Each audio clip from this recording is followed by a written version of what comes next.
ബോണക്കാട് ബംഗ്ലാവിലെ പെൺകുട്ടി. തിരുവനന്തപുരത്തെ അഗസ്ത്യമലകളുടെ മടിത്തട്ടിൽ എപ്പോഴും കോടമഞ്ഞ് പുതച്ചു കിടക്കുന്ന ഒരു പ്രദേശമുണ്ട്.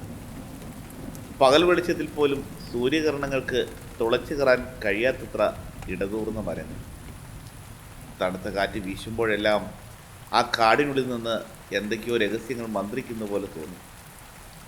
ഈ നിഗൂഢതകൾക്ക് നടുവിലാണ് ബ്രിട്ടീഷ് പ്രതാപത്തിൻ്റെ ശേഷിപ്പായി GB-25 എന്ന ബോണക്കാട് ബംഗ്ലാവ് നിലകൊള്ളുന്നത്. ബ്രിട്ടീഷ് ഭരണകാലത്ത് ഈ പ്രദേശം വലിയൊരു തേയില എസ്റ്റേറ്റായിരുന്നു. എസ്റ്റേറ്റിൻ്റെ ചുമതല ഉണ്ടായിരുന്ന ബ്രിട്ടീഷുകാരനായ മാനേജർക്കും കുടുംബത്തിനും താമസിക്കാൻ വേണ്ടിയാണ് മലമുകളിൽ ഈ കൂറ്റൻ ബംഗ്ലാവ് പണി കഴിപ്പിച്ചത്. തേക്കിൻതടിയിൽ തീർത്ത വിശാലമായ ഗോവണികളും തണുപ്പിനെ അകറ്റി നിർത്താൻ കരിങ്കല്ലിൽ തീർത്ത വലിയ ഫയർ പേസുകളും ആ വീടിൻ്റെ പ്രൗഢി വിളിച്ചോതുന്നതായിരുന്നു. മാനേജർക്കും ഭാര്യയ്ക്കുമൊപ്പം അവരുടെ 13 വയസ്സുകാരിയായ മകളും ആ വലിയ വീട്ടിൽ താമസിച്ചിരുന്നു. ആ മലനിരകളെപ്പോലെ തന്നെ നിഷ്കളങ്കയും മനോഹരിയുമായിരുന്നു അവർ. ബംഗ്ലാവിൻ്റെ വിശാലമായ മുറ്റത്തും തേയിലത്തോട്ടങ്ങൾക്കിടയിലും അവൾ എപ്പോഴും പാറിപ്പറന്ന് നടന്നു. തൊഴിലാളികൾക്കെല്ലാം അവളെ വലിയ കാര്യമായിരുന്നു. എന്നാൽ ആ സന്തോഷം അധികം നാൾ നീണ്ടു നിന്നില്ല. മരം കൊച്ചുന്ന തണുപ്പുള്ള ഒരു ഡിസംബർ രാത്രി പുറത്ത് കാറ്റ് അലറി കരയുന്നുണ്ടായിരുന്നു. പിറ്റേ ദിവസം നേരം പുലർന്നത് എസ്റ്റേറ്റിലാകെ നടുക്കമുണ്ടാക്കിയ ഒരു വാർത്തയുമായാണ്. മാനേജറുടെ മകൾ ആ ബംഗ്ലാവിനുള്ളിൽ ദുരൂഹ സാഹചര്യത്തിൽ മരണപ്പെട്ടിരിക്കുന്നു. മുകളിലത്തെ നിലയിലെ അവളുടെ കിടപ്പുമുറിയിൽ തണുത്തുറഞ്ഞ നിലയിലായിരുന്നു ആ പെൺകുട്ടിയുടെ ചേതനയേറ്റ ശരീരം കണ്ടെത്തിയത്. മരണകാരണം എന്താണെന്ന് അധികാരികൾ പുറത്തുവിട്ടില്ല. പെട്ടെന്നുണ്ടായ ഒരു പകർച്ചവ്യാധിയാണ് മരണകാരണമെന്ന് ഔദ്യോഗികമായി പറയപ്പെട്ടെങ്കിലും എസ്റ്റേറ്റ് തൊഴിലാളികൾക്കിടയിൽ മറ്റൊരു കഥയാണ് പ്രചരിച്ചത്. തലേദിവസം രാത്രി ബംഗ്ലാവിൽ ചില അപരിചിതർ വന്നുവെന്നും അതൊരു ക്രൂരമായ കൊലപാതകമായിരുന്നുവെന്നും അവർ രഹസ്യമായി അടക്കം പറഞ്ഞു. അവളുടെ ശരീരത്തിൽ കണ്ട ചില പാടുകൾ ആ സംശയത്തെ ബലപ്പെടുത്തുന്നതായിരുന്നു. പൊന്നോമനയുടെ വിയോഗം ആ ബ്രിട്ടീഷ് ദമ്പതികളെ തളർത്തിക്കളഞ്ഞു. മകളുടെ ഓർമ്മകൾ ഉറങ്ങുന്ന ആ വീട്ടിൽ നിൽക്കാൻ കഴിയാതെ ഏതാനും ആഴ്ചകൾക്കുള്ളിൽ തന്നെ അവർ ആ ബംഗ്ലാവ് ഉപേക്ഷിച്ച് ലണ്ടനിലേക്ക് മടങ്ങി. അവരുടെ യാത്രയോടെ ആ വലിയ വീടിൻ്റെ വാതിലുകൾ പുറത്തുനിന്ന് എന്നേക്കുമായി പൂട്ടപ്പെട്ടു. മാനേജർ പോയതോടെ ആ എസ്റ്റേറ്റിൻ്റെ സുവർണകാലവും അവസാനിച്ചു. കാലം മെല്ലെ ആ ബംഗ്ലാവിനെ കാടിന് വിട്ടുകൊടുത്തു. വള്ളിച്ചെടികൾ ചുവരുകളിൽ പടർന്നു കയറി, ജലച്ചിലുകൾ പൊട്ടിത്തകർന്നു വീണു. എന്നാൽ ആ പൂട്ടിയിട്ട വീടിനുള്ളിൽ ആ പെൺകുട്ടിയുടെ ആത്മാവ് കുടുങ്ങിക്കിടപ്പുണ്ടായിരുന്നുവെന്ന് അധികം വൈകാതെ തന്നെ നാട്ടുകാർ തിരിച്ചറിഞ്ഞു തുടങ്ങി. ബോണക്കാടിൻ്റെ ശാപഗ്രസ്തമായ നാളുകളുടെ തുടക്കം മാത്രമായിരുന്നു അത്. ആദ്യത്തെ ബ്രിട്ടീഷ് കുടുംബം ലണ്ടനിലേക്ക് മടങ്ങി മാസങ്ങൾക്ക് ശേഷം എസ്റ്റേറ്റിൻ്റെ ചുമതലയേക്കാൻ പുതിയൊരു മാനേജരും കുടുംബവും അവിടെ എത്തി. പൂട്ടിക്കിടന്ന GB-25 ബംഗ്ലാവ് അവർക്കായി തുറക്കപ്പെട്ടു. കാട് പിടിച്ചു തുടങ്ങിയ ചുറ്റുപാടുകൾ വെട്ടിത്തെളിച്ച് വീട് വൃത്തിയാക്കി അവർ താമസം തുടങ്ങി. ആദ്യത്തെ കുറച്ച് ദിവസങ്ങൾ വളരെ ശാന്തമായിരുന്നു. എന്നാൽ ആ വീടിൻ്റെ ചീർണിച്ച ചൂരുകൾക്കുള്ളിൽ ഒരു ഇരുണ്ട സാന്നിധ്യം അവർക്കായി കാത്തിരിക്കുന്നുവെന്ന് അവർ അറിഞ്ഞിരുന്നില്ല. പ്രശ്നങ്ങൾ തുടങ്ങിയത് രാത്രികളിലാണ്. ചുറ്റുമുള്ള കാട് നിശബ്ദമാകുമ്പോൾ മുകളിലത്തെ നിലയിൽ നിന്നും കൊല്ലപ്പെട്ട ആ പെൺകുട്ടിയുടെ പഴയ മുറിയിൽ നിന്ന് നേരിയ ശബ്ദങ്ങൾ കേട്ടു തുടങ്ങി. ആദ്യം അത് എലികളോ മരച്ചിലകൾ ഉരയുന്നതോ ആണെന്ന് അവർ കരുതിയിരുന്നു. പക്ഷെ ക്രമേണ ആ ശബ്ദങ്ങൾ കൂടുതൽ വ്യക്തമായി. ഒരു കൊച്ചുകുട്ടിയുടെ തേങ്ങിക്കരച്ചിലുകളായിരുന്നു അത്.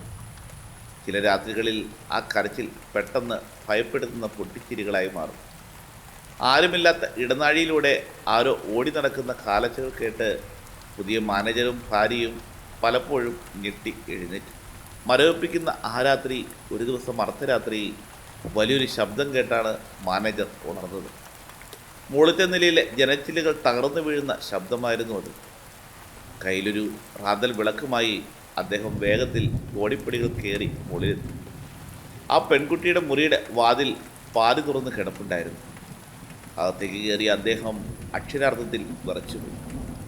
പുറത്ത് നല്ല ചൂടുള്ള കാലാവസ്ഥയായിരുന്നിട്ടും ആ മുറിക്കുള്ളിൽ മരവിപ്പിക്കുന്ന തണുപ്പായിരുന്നു. തകർന്ന ജനാലക്കരികിൽ പുറത്തേക്ക് നോക്കി നിൽക്കുന്ന ഒരു കൊച്ചുകുട്ടിയുടെ അവ്യക്തമായ നിഴൽ രൂപം അദ്ദേഹം കണ്ടു.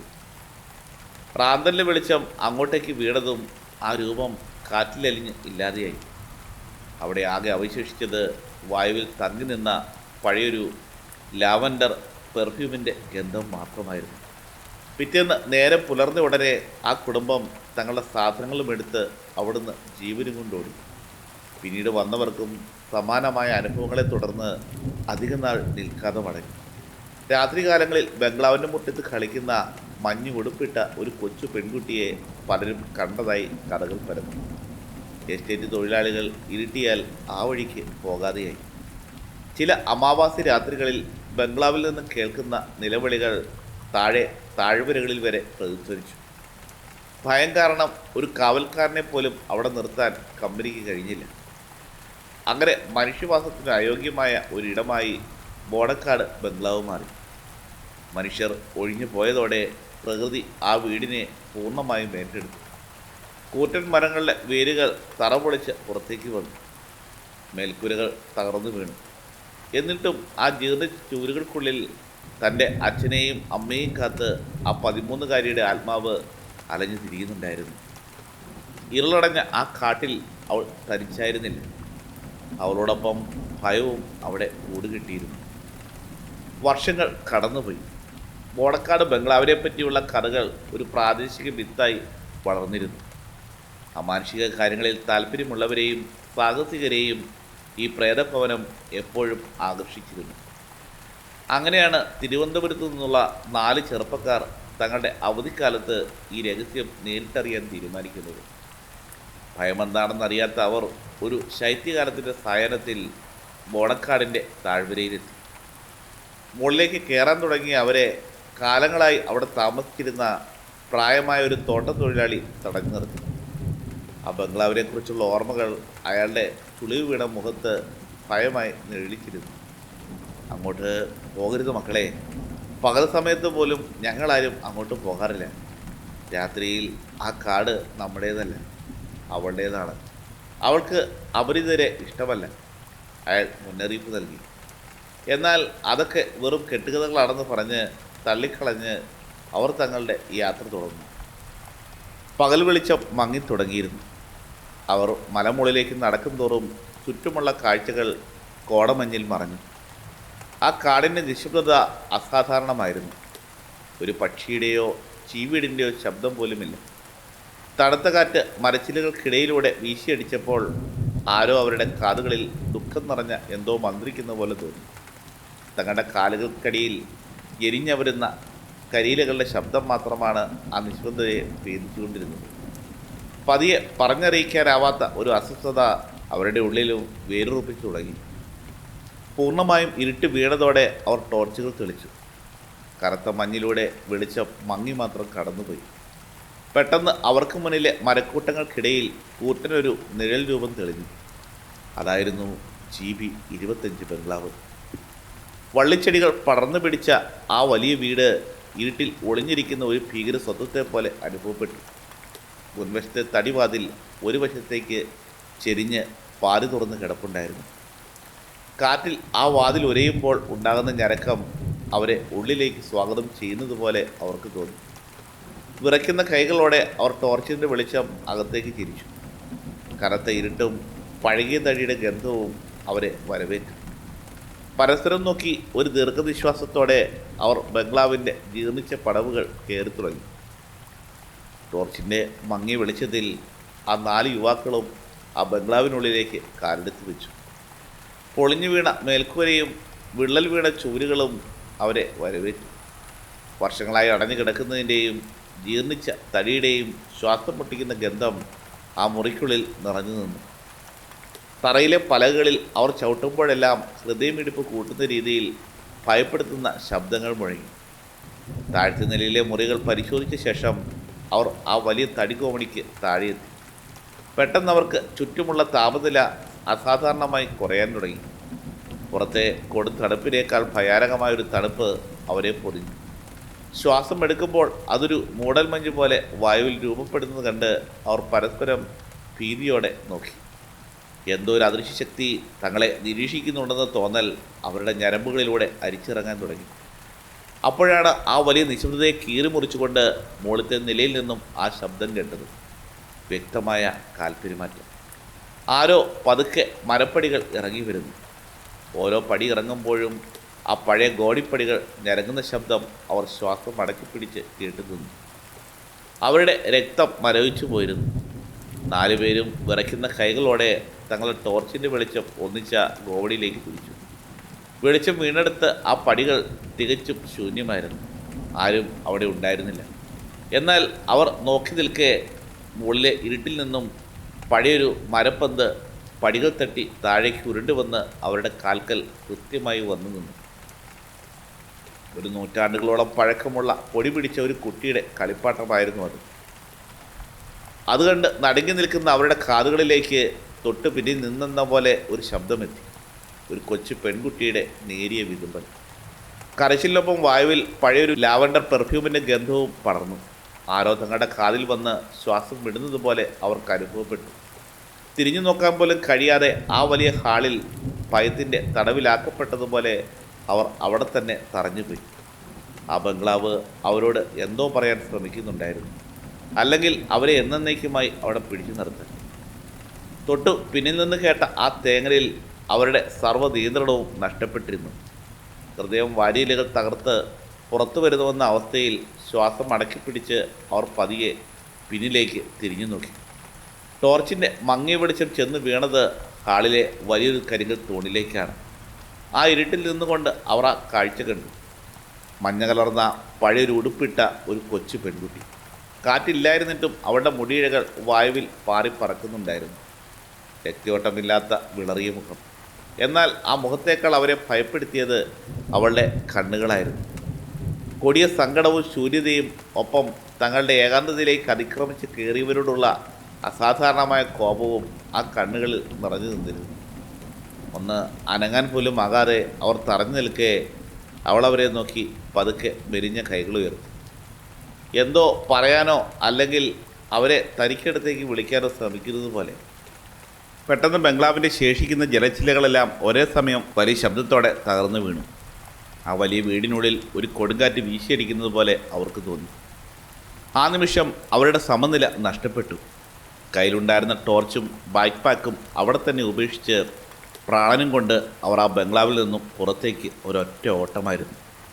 കൂരിരുട്ടിലൂടെ മരവേരുകളിൽ തട്ടി വീണും എഴുന്നേറ്റും ശരീരമാസകലം മുള്ളുകൾ കൊണ്ടും കീറിയിട്ടും അവർ തിരിഞ്ഞു നോക്കിയില്ല.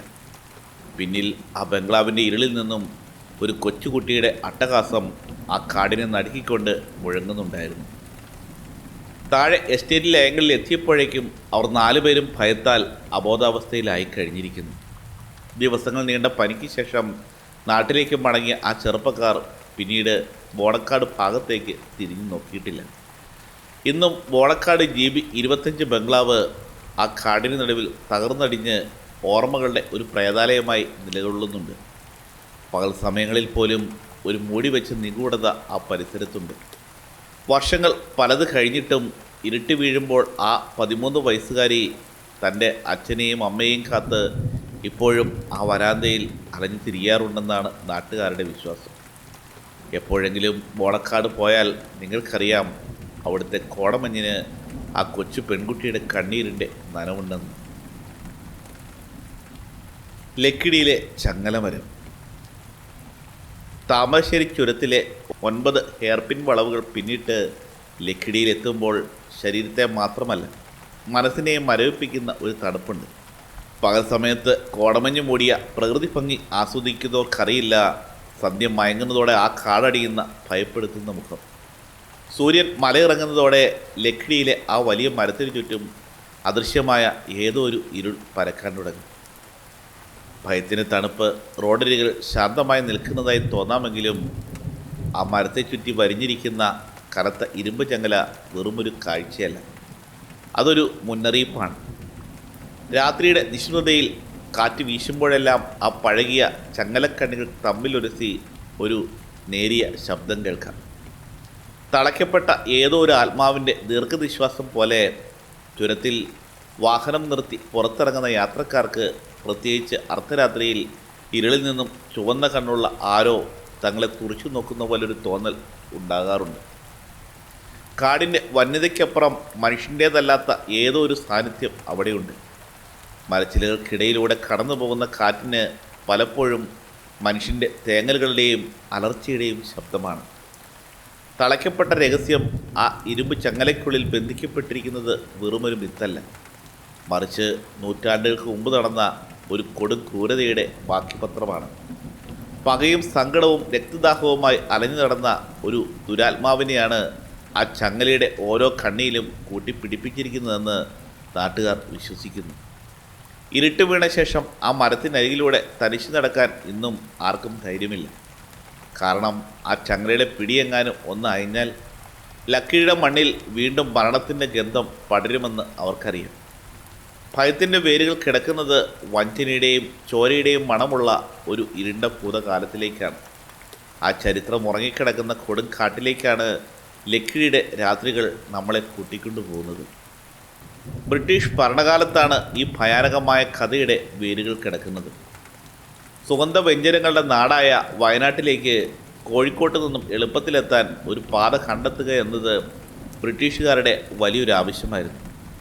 എന്നാൽ വിഷപ്പാമ്പുകളും വന്യമൃഗങ്ങളും നിറഞ്ഞ പട്ടാപ്പകൽ പോലും സൂര്യപ്രകാശം കടക്കാത്ത ആ കൊടുങ്കാട് അവരുടെ ശ്രമങ്ങളെയെല്ലാം പരാജയപ്പെടുത്തി.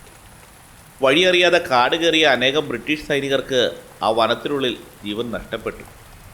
ആ സമയത്താണ് ഒരു ബ്രിട്ടീഷ് എഞ്ചിനീയർ കരിന്തണ്ടൻ എന്ന ആദിവാസി യുവാവിനെ കണ്ടുമുട്ടുന്നത്.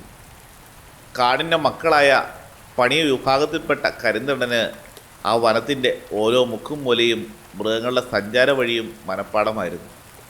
സായിപ്പിൻ്റെ കള്ളച്ചിരിക്ക് പിന്നിലെ ക്രൂരത തിരിച്ചറിയാൻ ആ നിഷ്കളങ്കനായ കാട്ടുനായകന് കഴിഞ്ഞില്ല.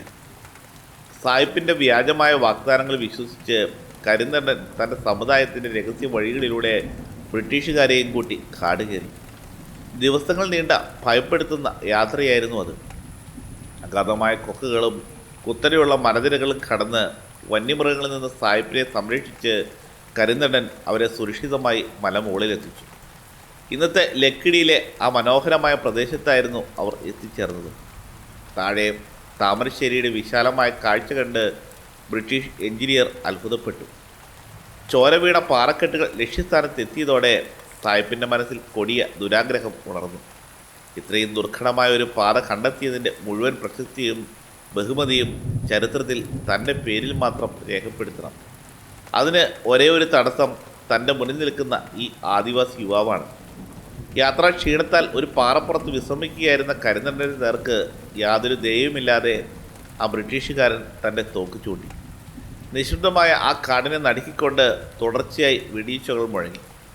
നെഞ്ചിൽ വെടിയേറ്റ് ചോര വാർന്ന് ആ പാറക്കെട്ടുകളിലേക്ക് പിടഞ്ഞു വീഴുമ്പോൾ കരിന്തണ്ടൻ്റെ കണ്ണുകളിൽ വേദനയായിരുന്നില്ല, മറിച്ച് അടങ്ങാത്ത പ്രതികാരവും പകയുമായിരുന്നു. തൻ്റെ സ്വന്തം മണ്ണിൽ താൻ വിശ്വസിച്ചവരാൽ ചതിക്കപ്പെട്ടവൻ്റെ ചുടി ചോര വീണ് താമരശ്ശേരി ചുരത്തിലെ മണ്ണ് ആദ്യമായി ചുവന്നു. അവിടെ കരിന്തണ്ടൻ്റെ ശരീരം അനക്കമറ്റ് കിടന്നെങ്കിലും അതൊരു അവസാനമായിരുന്നില്ല, മറിച്ച് വരും കാലങ്ങളിൽ ലക്കിടിയിലെ വിറപ്പിക്കാനിരിക്കുന്ന ഒരു കൊടും ഭയത്തിൻ്റെ തുടക്കം മാത്രമായിരുന്നു അത്. കരിന്തണ്ടൻ്റെ ചേതനയേറ്റ ശരീരം കാട്ടുമൃഗങ്ങൾ ഭക്ഷിച്ച് തീർത്തിരിക്കാം. എന്നാൽ ചതിക്കപ്പെട്ടവൻ്റെ പകയോടെ ആത്മാവ് ആ ചുരത്തിൽ തന്നെ തങ്ങി നിന്നു. അകാരണമായി സ്വന്തം ജീവൻ നഷ്ടപ്പെട്ടതിൻ്റെ അടങ്ങാത്ത കോപം ആ വനത്തെയാകെ ഒരു ശവമായി പിടികൂടി. തുടർന്നുള്ള നാളുകൾ താമരശ്ശേരി ചുരത്തിലൂടെ യാത്ര ചെയ്യുന്നവരെ കാത്തിരുന്നത് ഭയപ്പെടുത്തുന്ന അനുഭവങ്ങളായിരുന്നു. പുതിയ പാതയിലൂടെ യാത്ര തുടങ്ങിയ ബ്രിട്ടീഷുകാരുടെ കുതിരവണ്ടികളും കാളവണ്ടികളും അകാരണമായി കൊക്കുകളിലേക്ക് മറിയാൻ തുടങ്ങി. പകൽ സമയങ്ങളിൽ പോലും യാത്രക്കാർ അദൃശ്യനായ ഏതോ ഒരു ശക്തിയുടെ ആക്രമണത്തിന് ഇരയായി. വണ്ടി വലിക്കുന്ന മൃഗങ്ങൾ എന്തോ കണ്ട് ഭയം നിറണ്ട് നിൽക്കുന്നതും പിന്നീട് നിയന്ത്രണം വിട്ട് താഴേക്ക് പതിക്കുന്നതും നിത്യസംഭവമായി മാറി. പലപ്പോഴും യാത്രക്കാരുടെ മൃതദേഹങ്ങൾ പോലും ആഴമേറിയ കൊക്കുകളിൽ നിന്നും കിട്ടിയിട്ടില്ല. കാടിൻ്റെ ഇരുളിൽ നിന്നും ചുവന്ന കണ്ണുകളുള്ള ഒരു ഭീകരരൂപം തങ്ങളെ പിന്തുടരുന്നതായി രക്ഷപ്പെട്ട ചുരുക്കം ചിലർ ഭീതിയോടെ പറഞ്ഞു. സന്ധ്യമയങ്ങിയാൽ ലക്കിടി പ്രദേശം മരണത്തിൻ്റെ താഴ്വരയായി മാറി. അർദ്ധരാത്രികളിൽ കാടിനുള്ളിൽ നിന്ന് കേൾക്കുന്ന രക്തമുറയുന്ന അലർച്ചകൾക്കും നിലവിളികൾക്കും കാട്ടുതീയേക്കാൾ വേഗതയുണ്ടായിരുന്നു. ആ വഴി വന്ന പലരും ഭയം വന്ന് ഹൃദയം പൊട്ടി മരിച്ചു വീണു. കരിന്തണ്ടൻ്റെ ആത്മാവ് തന്നെ ചതിച്ചവരോടുള്ള പ്രതികാരം തീർക്കാൻ ആ വഴി വരുന്ന സകലരുടെയും രക്തത്തിനായി ദാഹിച്ചുകൊണ്ടിരുന്നു. ലക്കിടിയിലെ കോളമഞ്ഞിൽ ആ മരണഗന്ധം പടർന്നതോടെ ആ വഴി സഞ്ചരിക്കാൻ ആർക്കും ധൈര്യമില്ലാതെയായി. ബ്രിട്ടീഷുകാർക്കും നാട്ടുകാർക്കും ഒരുപോലെ ആ ചുരം ഒരു പേടി സ്വപ്നമായി മാറി. തങ്ങളുടെ ആയുധങ്ങൾക്കോ ബുദ്ധിക്കോ കീഴടക്കാൻ കഴിയാത്ത അദൃശ്യനായ ഒരു ശത്രുവിനെ ഭയന്ന് ബ്രിട്ടീഷ് ഭരണകൂടം പോലും പകച്ചു നിന്നു. ഒടുവിൽ ഈ ദുരാത്മാവിനെ എന്നേക്കുമായി ബന്ധിക്കാൻ അവർ ഒരു വഴി തേടിയിറങ്ങി. തോക്കുകൾക്കും കുന്തങ്ങൾക്കും അദൃശ്യനായ ഒരു ആത്മാവിനെ തോൽപ്പിക്കാനാവില്ലെന്ന് ബ്രിട്ടീഷുകാർക്ക് മനസ്സിലായി. ഭയം അതിരുവിട്ടപ്പോൾ പ്രതിവിധികൾ തേടി അവർ പ്രശസ്തനായ ഒരു മന്ത്രവാദിയെ ലക്കിടിയിൽ കൊണ്ടുവന്നു. തന്ത്രവിദ്യകളിൽ അതികായകനായ അദ്ദേഹത്തിന് മാത്രമേ കരിന്തണ്ടൻ്റെ രക്തദാഹിയായ ആത്മാവിനെ ബന്ധിക്കാൻ കഴിയുമായിരുന്നുള്ളൂ. കൊടുങ്കാടിൻ്റെ നടുവിൽ ഭയാനകമായ ഒരു രാത്രിയിൽ ആ കർമ്മങ്ങൾക്ക് തുടക്കം കുറിച്ചു. മരണവുമായുള്ള പോരാട്ടം അമാവാസി ഇരുളിൽ കാടിൻ്റെ ഹൃദയഭാഗത്ത് രക്തം മരവിപ്പിക്കുന്ന പൂജകൾ ആരംഭിച്ചു. പൂജയുടെ അഗ്നി ജ്വലിച്ചുയർന്നതോടെ പ്രകൃതിയുടെ ഭാവം മാറി. കാറ്റ് രൗദ്രഭാവം കൊണ്ടു. വൻമരങ്ങൾ കടപുഴുകി വീഴാൻ തുടങ്ങി. ചതിക്കപ്പെട്ടവൻ്റെ അടങ്ങാത്ത കോപത്തോടെ കരിന്തണ്ടൻ്റെ ആത്മാവ് മന്ത്രവാദിയോട് ഉഗ്രമായി ഏറ്റുമുട്ടി. കാടിനെ നടുക്കുന്ന അലർച്ചകൾ ചുരത്തിൽ മാറ്റൊലികൊണ്ടു. അദൃശ്യനായ ആ ശക്തിയെ വരുതിയിലാക്കാൻ മന്ത്രവാദി തൻ്റെ സർവ്വശക്തിയുമെടുത്ത് മന്ത്രങ്ങൾ ഉച്ചരിച്ചുകൊണ്ടിരുന്നു. അഗ്നിയും മന്ത്രങ്ങളും ഉപയോഗിച്ച് മണിക്കൂറുകൾ നീണ്ട ഭയാനകമായ പോരാട്ടമായിരുന്നു അത്. മരത്തിൽ മുറുകിയ ചങ്ങല ഒടുവിൽ തൻ്റെ ഉഗ്രമായ തന്ത്രങ്ങളിലൂടെയും മന്ത്രശക്തികളിലൂടെയും ആ മന്ത്രവാദി കരിന്തണ്ടൻ്റെ ആത്മാവിനെ വലിയൊരു ഇരുമ്പ് ചങ്ങലയിലേക്ക് ആവാഹിച്ചു. എന്നിട്ട് റോഡരികിൽ ശാന്തമായി നിന്നിരുന്ന വലിയൊരു ആൽമരത്തിലേക്ക് ആ ചങ്ങല ബന്ധിച്ച് ആത്മാവിനെ അവിടെ തളച്ചു. ചങ്ങല മുറുക്കിയ നിമിഷത്തിൽ ആ ഇരുളിൽ മുഴങ്ങിയ കരിന്തണ്ടൻ്റെ ഹൃദയം പിളർക്കുന്ന അലർച്ച ഇന്നും ലക്കിടിയിലെ കാറ്റിലുണ്ടെന്ന് വിശ്വസിക്കുന്നവരുണ്ട്. അങ്ങനെ വഞ്ചനയുടെ ഇരയായ ആദിവാസി യുവാവിൻ്റെ ആത്മാവ് ഇന്നും ആ ഇരുമ്പ് ചങ്ങലയുടെ കണ്ണുകൾക്കുള്ളിൽ ആ മരത്തോട് ചേർത്ത് ബന്ധിക്കപ്പെട്ടിരിക്കുന്നു. ചുരത്തിലെ മരണങ്ങൾക്ക് അതോടെ അവസാനമായെങ്കിലും ലക്കിടിയുടെ മണ്ണിൽ പുതിയൊരു ഭയത്തിൻ്റെ വിത്തുകൾ പാകപ്പെടുകയായിരുന്നു. ആ ചങ്ങല മരത്തിന് ചുറ്റും കരിന്തണ്ടൻ്റെ കോപം അപ്പോഴും ഇരിഞ്ഞടങ്ങാതെ കിടപ്പുണ്ടായിരുന്നു. വർഷങ്ങളും ദശാബ്ദങ്ങളും കടന്നുപോയി. താമരശ്ശേരി ചുരത്തിലൂടെയുള്ള പാത നവീകരിക്കപ്പെട്ടു. വാഹനങ്ങളുടെ തിരക്കേറി. കാലം ആ റോഡരികിലെ മരത്തെ കൂടുതൽ വലുതാക്കി. എന്നാൽ ലക്കിടിയിലെ ആ ചങ്ങല മരത്തെ ചുറ്റിപ്പറ്റിയുള്ള ഭയം കാലത്തിനൊപ്പം മാഞ്ഞുപോയില്ല. മറിച്ച് അത് കൂടുതൽ ആഴത്തിൽ വേരോടുകയായിരുന്നു. ഇതിനൊരു കാരണവുമുണ്ട്.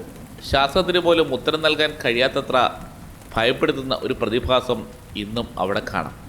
മരത്തിനൊപ്പം വളരുന്ന ചങ്ങല ആൽമരം ആകാശത്തേക്ക് വളരുന്നതിനൊപ്പം അതിൽ ചുറ്റിയിരിക്കുന്ന ആ ഇരുമ്പ് ചങ്ങലയും മുകളിലേക്ക് വളരുന്നുണ്ട്.